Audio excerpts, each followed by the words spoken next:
warahmatullahi wabarakatuh. Bismillahi alhamdulillah wala hawla wala quwwata illa billahil aliyyil azim. Ashhadu an la ilaha illallah wahdahu la syarika lah wa ashhadu anna Muhammadan abduhu wa rasuluh la nabiyya ba'dah.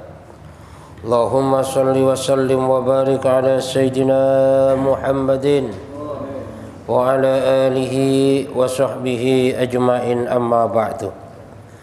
Yang kami hormati para ulama, para ustadz, bapak-bapak, ibu-ibu, hadirin hadirat yang dimuliakan Allah Subhanahu wa taala. Alhamdulillah, kita bersyukur kepada Allah Subhanahu wa taala karena pada saat ini Allah Subhanahu wa taala masih memberikan kesempatan kepada kita, kemudahan dan kekuatan kepada kita, sehingga kita masih bisa melaksanakan sholat maghrib secara berjamaah. Kita lanjutkan dengan majlis taklim. Ini semata-mata karena hidayah dan kekuatan daripada Allah Subhanahu wa taala.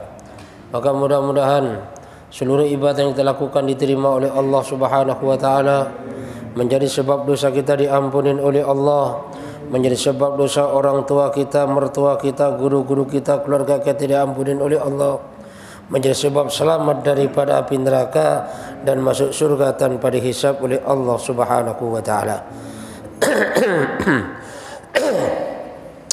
Kita lanjutkan pengajian kita masih di dalam bahasan kitab Tanbihul Ghafilin, di mana kita lanjutkan hadis daripada Abu Hurairah, yang mana Abu Hurairah telah meriwayatkan hadis ini yang diceritakan oleh Al-Faqih Abu Samarqandi, bahwasanya di saat ada salah satu ulama fikih datang ke Madinah bertemu dengan Abu Hurairah dan ingin mendapatkan hadis daripada Abu Hurairah, maka di saat Abu Hurairah mau meriwayatkan hadis, mau menyampaikan hadis, beliau pingsan. Setelah pingsan, siuman lagi. Setelah siuman, pingsan lagi. Bahkan Abu Hurairah untuk meriwayatkan hadis ini sampai pingsannya 3 kali. Setelah pingsan 3 kali, beliau termenung lama banget. Setelah lama baru beliau menyampaikan hadis, bahwasanya hadis Rasulullah sallallahu alaihi wasallam, Rasulullah sallallahu alaihi wasallam bercerita kepadaku, kata Abu Hurairah, faqala innallaha tabaraka wa ta'ala idza kana yaumul qiyamati yaqdi baina khalqihi faqulu ummatin jasiyah. Di mana kata Rasulullah sallallahu alaihi wasallam, besok pada hari kiamat sesungguhnya Allah Subhanahu wa taala akan mengadili, memutuskan setiap perkara daripada makhluk-makhluknya. Dan setiap makhluk, setiap umat manusia pada saat itu sudah tertunduk. Jadi sudah enggak ada kekuatan, sudah enggak ada gairah lagi, tertunduk dalam ketakutan kepada Allah Subhanahu wa taala. Bahkan yang hebat di dunia, Pak, yang sombong di dunia, menjadi pejabat tinggi, menjadi orang kaya raya, udah tertunduk malu. Tertunduk dalam keadaan ketakutan. Maka fa awwalu ma yud'a bihi rajulun qad jama'al Qur'ana. Yang pertama kali dipanggil oleh Allah Subhanahu wa taala adalah seorang laki-laki yang ahli dalam Al-Quran. Yang kedua, warajulun qatala fi sabilillah, dan yang kedua laki-laki yang berperang di jalan Allah. Yang ketiga, warajulun kasrul mal, yaitu seorang laki-laki yang banyak hartanya. Ini yang pertama kali dipanggil oleh Allah Subhanahu wa taala. Yang pertama orang yang ahli dalam Al-Quran atau qari. Yang kedua orang yang perang fisabilillah, membela agama Allah. Dan yang ketiga orang yang kaya raya. Fayaqulullahu ta'ala lil qari.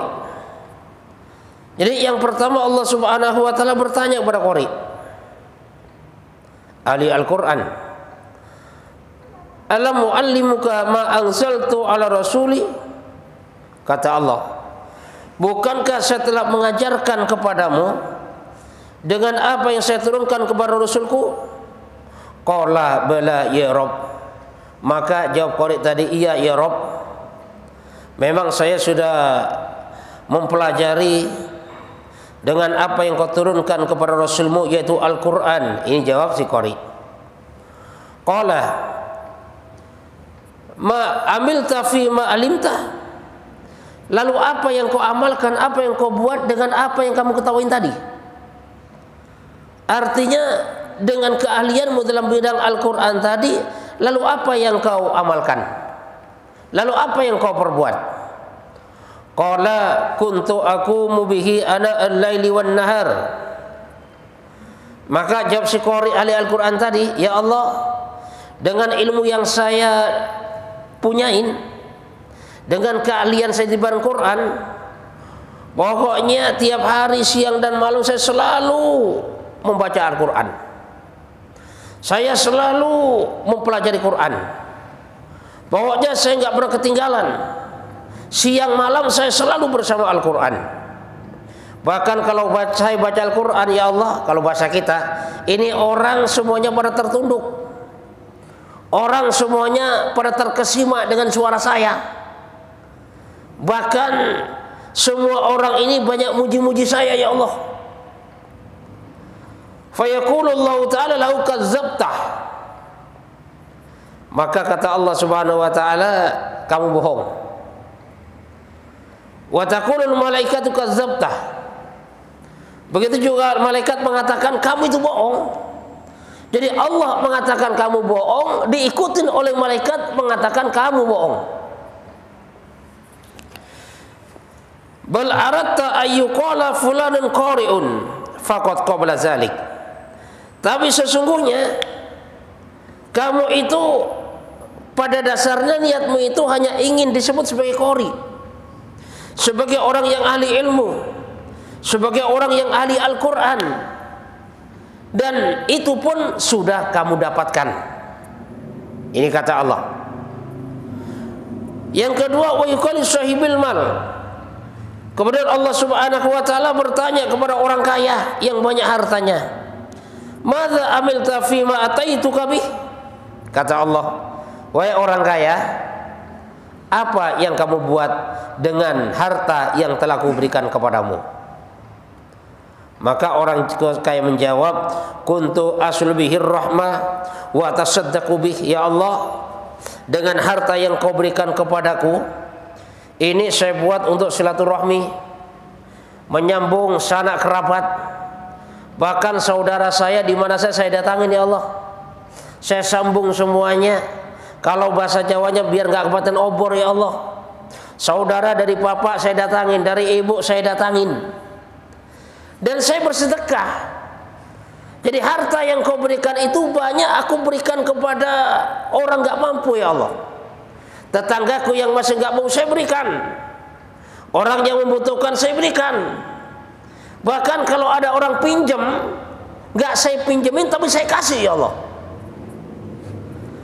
Apa jawab Allah Subhanahu wa taala? Kazzabtah, kamu bohong. Wa taqulul malaikatu kazzabtah.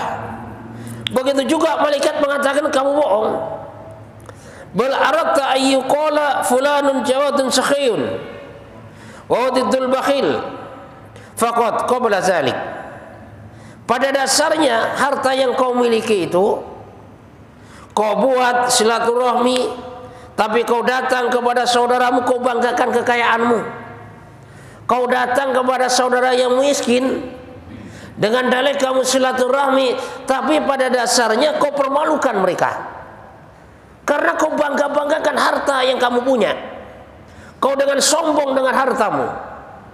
Dan sedekah pun itu kamu pada dasarnya sedekah, tapi masih jauh daripada harapan yang semestinya.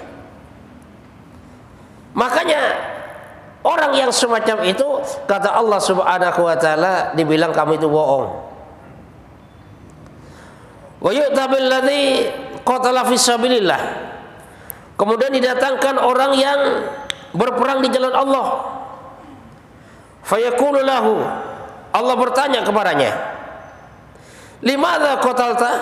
Kenapa kau berperang? pertanyaan Allah. Qala, menjawab si tadi orang yang ditanya tadi, qataltu fisabilika hatta kutiltu. Ya Allah, saya berperang di jalanmu ya Allah. Saya berperang membela agamamu sampai akhirnya saya terbunuh dalam keadaan syahid. Ini semata-mata saya laksanakan untukmu ya Allah. Fayaqulu Allah Ta'ala kazzabta wal malaikatu taqulu kazzabta. Maka Allah menjawab bahwasanya kamu bohong, dan malaikat pun juga bilang kamu itu bohong. Bal aradta ayyuqala laka fulan jari'un, tapi sesungguhnya kamu ini menginginkan agar supaya dipanggil sebagai laki-laki pemberani. Faqad qabla zalik, dan kau sudah mendapatkan hal yang semacam itu. Dan makanya setelah Rasulullah SAW membacakan hadis ini, summa daraba Rasulullah SAW biyadihi ala rukbatih.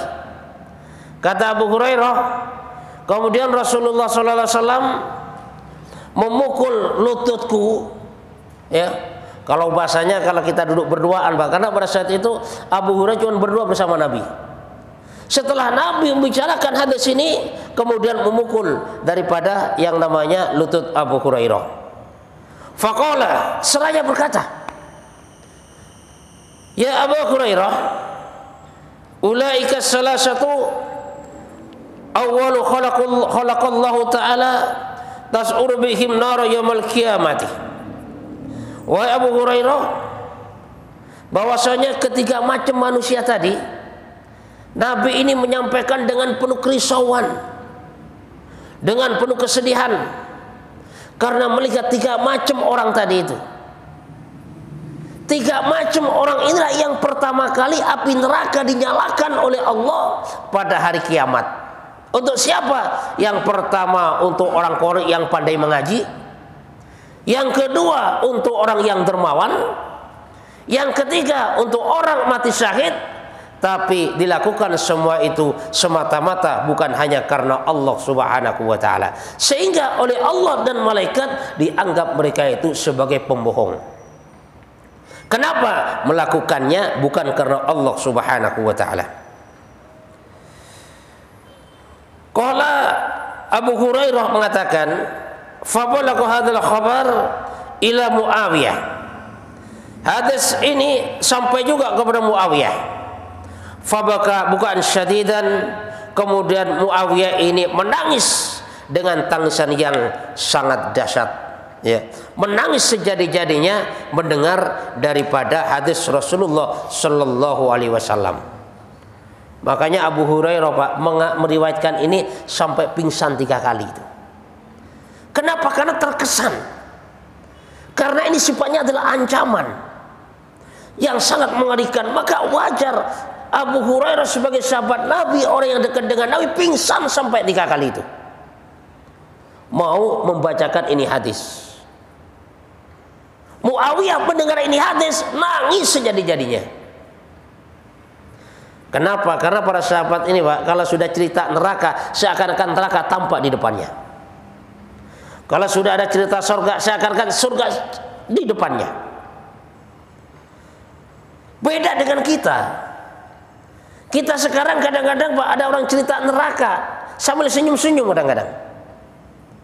Cerita masa neraka sambil ketawa-ketawa kadang-kadang. Kenapa terjadi yang demikian? Karena pada dasarnya semua yang datang daripada Allah dan Rasulnya ini belum masuk ke dalam hati kita. Jangankan masuk ke dalam hati kita, Pak, kadang-kadang berhenti aja kan enggak. Masuk dari kuping kanan langsung keluar kuping kiri, artinya apa? Berhenti saja enggak. Apalagi mau masuk ke dalam hati.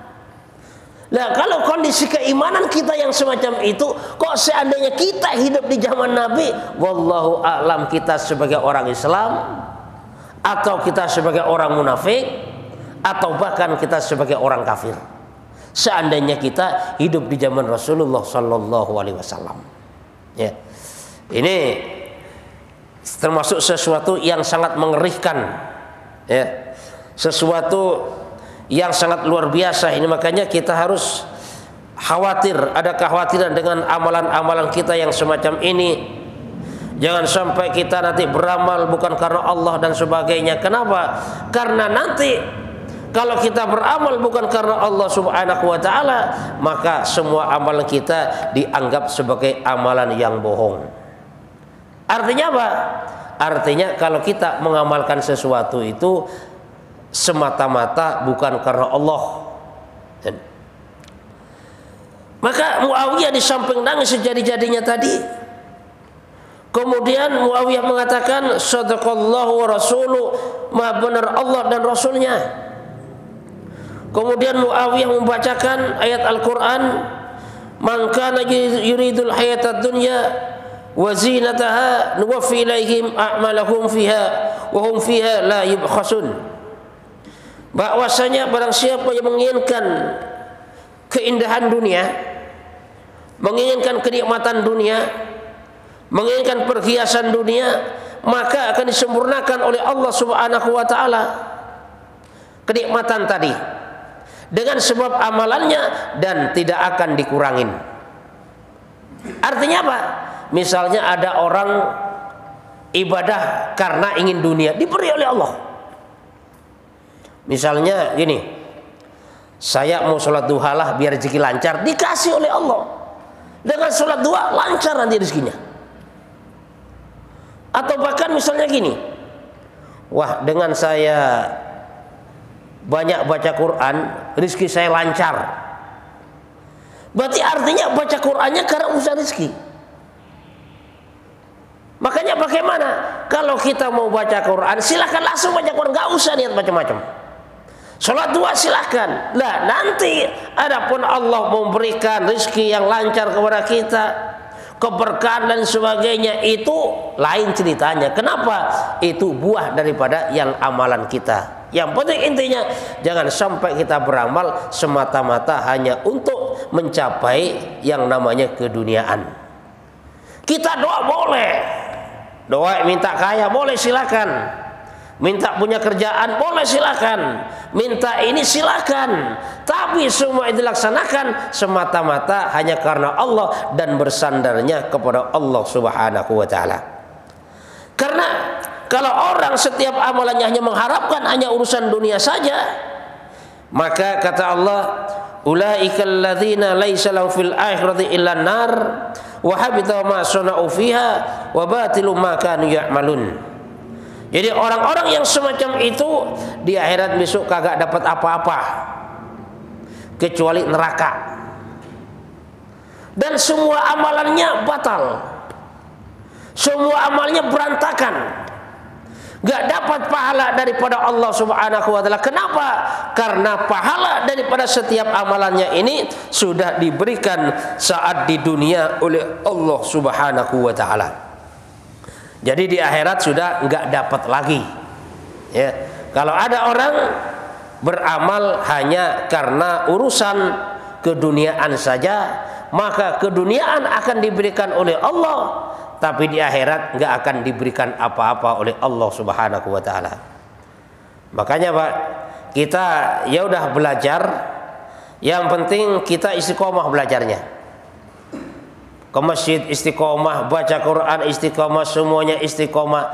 Dan adapun dengan istiqomah kita, Allah memberikan keduniaan kepada kita, itu udah urusan Allah.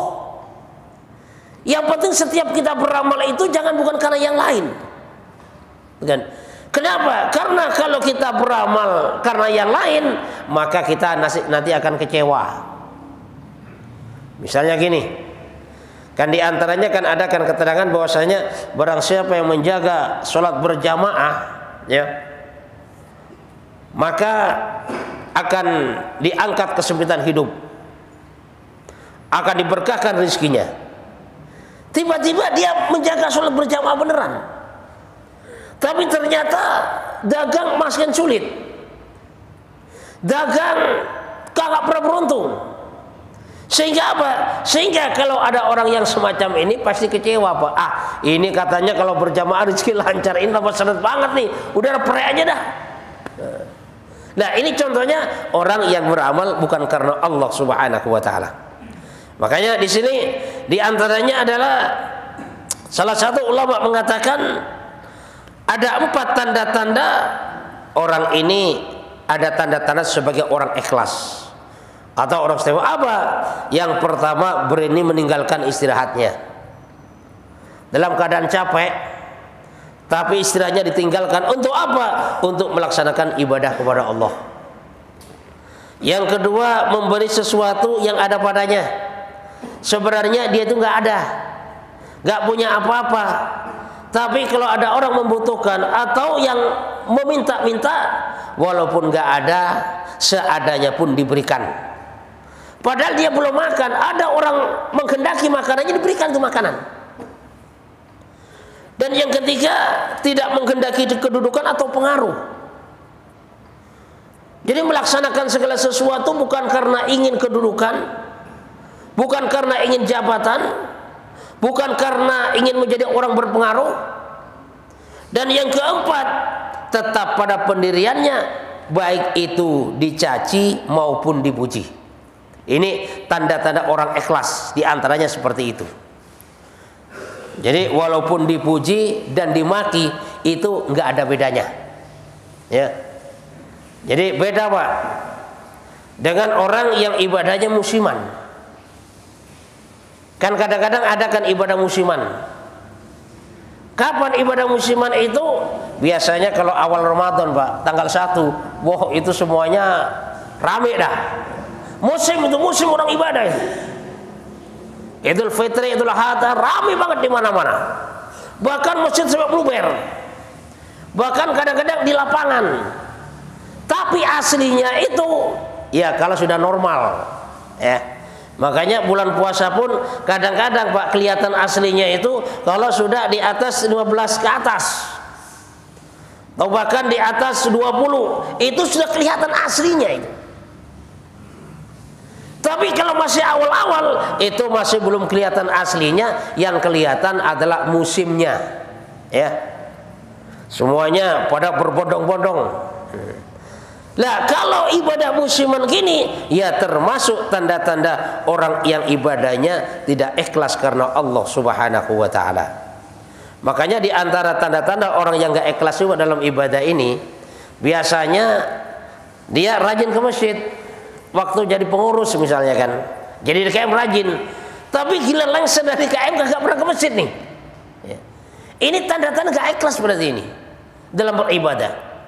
Tapi tanda-tanda orang ikhlas ini dalam keadaan menjabat dia ke masjid, dalam keadaan lengser maupun dilengsarkan, tetap saja menjaga istiqomah ke masjid. Kalau ada orang yang semacam ini, berarti ada tanda-tanda sebagai orang ikhlas. Kenapa? Karena tidak terkesan dengan suasana keadaan, dipuji dan dimaki tidak ada bedanya.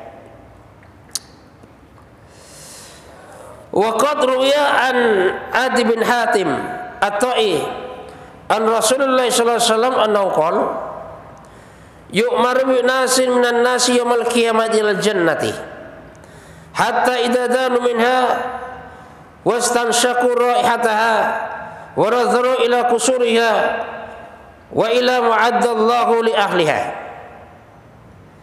Bahwasanya besok ini ada sekumpulan manusia pada hari kiamat yang diperintahkan oleh Allah Subhanahu wa taala untuk menuju surga. Maka berangkatlah menuju surga. Dan di sana sudah mencium daripada harumnya surga dan melihat bagaimana keindahan bangunan-bangunan surga, dan juga telah melihat segala sesuatu yang dijanjikan oleh Allah Subhanahu wa taala untuk penduduk surga. Lah, orang yang semacam ini sudah pasti senang banget tuh. Karena udah melihat bagaimana surga, baunya surga, bangunannya surga, batanya aja dari emas misalnya kan, bangunannya gemerlapan. Tapi ternyata orang yang semacam ini nggak lama kemudian diusir agar supaya menjauh daripada surga. Disuruh pergi, bahwasanya la nasiba lahum fiha. Mereka itu nggak ada bagian di sini. disuruh pergi daripada surga setelah melihat daripada keindahan surga tadi. Maka karena diusir, Pak, maka segerombolan orang tadi ini mengatakan, fayaquluna ya rabbana law adkhaltana an-nara qabla an tarayna ma araitana min sawabin wa'adtahu li awliyaik. Ya Allah, kalau memang saya ini jatahnya kau masukkan ke neraka, kenapa kami kok dibawa ke surga ya Allah? Kenapa saya suruh melihat keindahan surga dengan segala fasilitas yang ada yang dijanjikan untuk kekasihmu? Kenapa ya Allah? Kalau memang akhirnya saya ini akan kau masukkan ke dalam neraka. Ya. Jadi dengan penuh penyesalan, dengan penuh kesedihan karena sudah dibawa ke surga dengan berbagai macam keindahan yang disaksikan, nggak taunya diusir.